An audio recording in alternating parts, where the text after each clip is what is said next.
Hi, because I was unable to attend class during the No Child Left Behind debate, I am going to state some of my pros and cons on the video.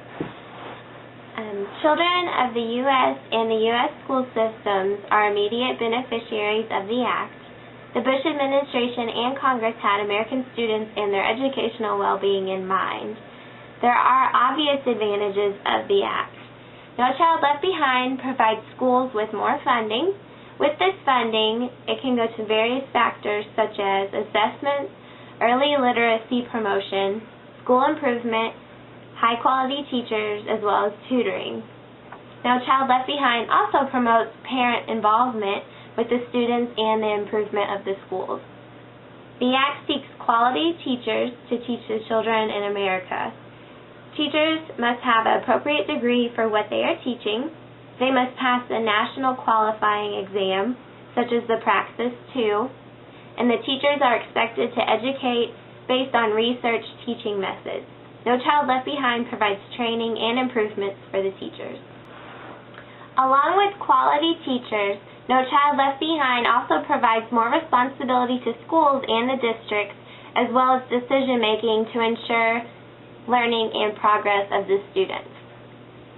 To see success or areas of improvement in schools, school report cards are made available to parents, the community, as well as staff members. If students are enrolled in a school that is deemed unsafe or does not meet adequate yearly progress, they have the option to transfer to a safe school or have a thriving school. If a student is falling behind because he or she attends a school that has been in need of improvement for over 2 years, supplemental education services or tutoring are available to these students for free. To assess school progress, assessments are rendered annually. For example, the assessment given to students in the state of Indiana is ISTEP. Billions of dollars are also contributed to the funding to promote early literacy.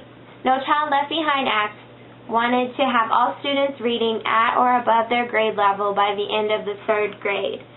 To accomplish this, federal funds were given for professional development for staff members, assessments, tutors, increased parental involvement with reading, and instructional materials. While No Child Left Behind has American students and the school systems in mind, there are aspects of the Act that are not assisting in meeting the goal, which is to close the achievement gap. Some studies show that the Act may actually be dumbing down states and the students in the states. Some states provide reports of student achievement trends that make it impossible to determine the effectiveness of the Act.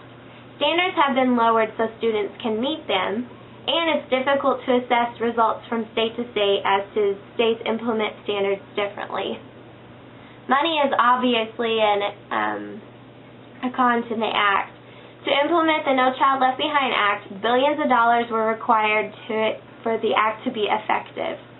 The Title I appropriation of No Child Left Behind was about $12.3 billion, which is about half of the $24.7 billion it would take to serve all students counted under the law. Also, for the neediest students to receive necessary funding, some Title I schools had to suffer financial cuts. Responsibility and accountability on schools has increased with the No Child Left Behind Act. Stress is therefore added to the education profession. Administrators are held responsible for the success of their students or lack thereof. They must also find ways to improve the schools on top of their everyday tasks. Teachers also take on stresses from this act. They must use specific teaching methods away from their own personal style.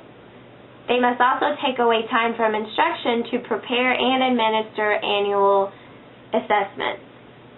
There are now professional threats and penalties if students underperform, and motivation can therefore be negatively impacted.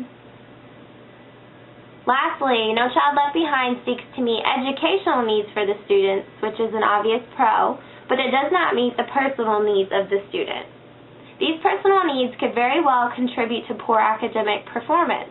Many students that attend Title I schools live among poverty. They live within a community that has insufficient resources.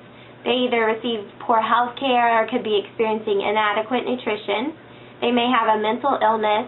They may live with a troubled family, which could be experiencing abuse, unemployment, homelessness, or lack of family support.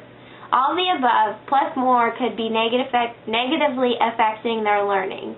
No Child Left Behind was developed to serve at-risk students, but does not serve problems that could be factors in the achievement gap.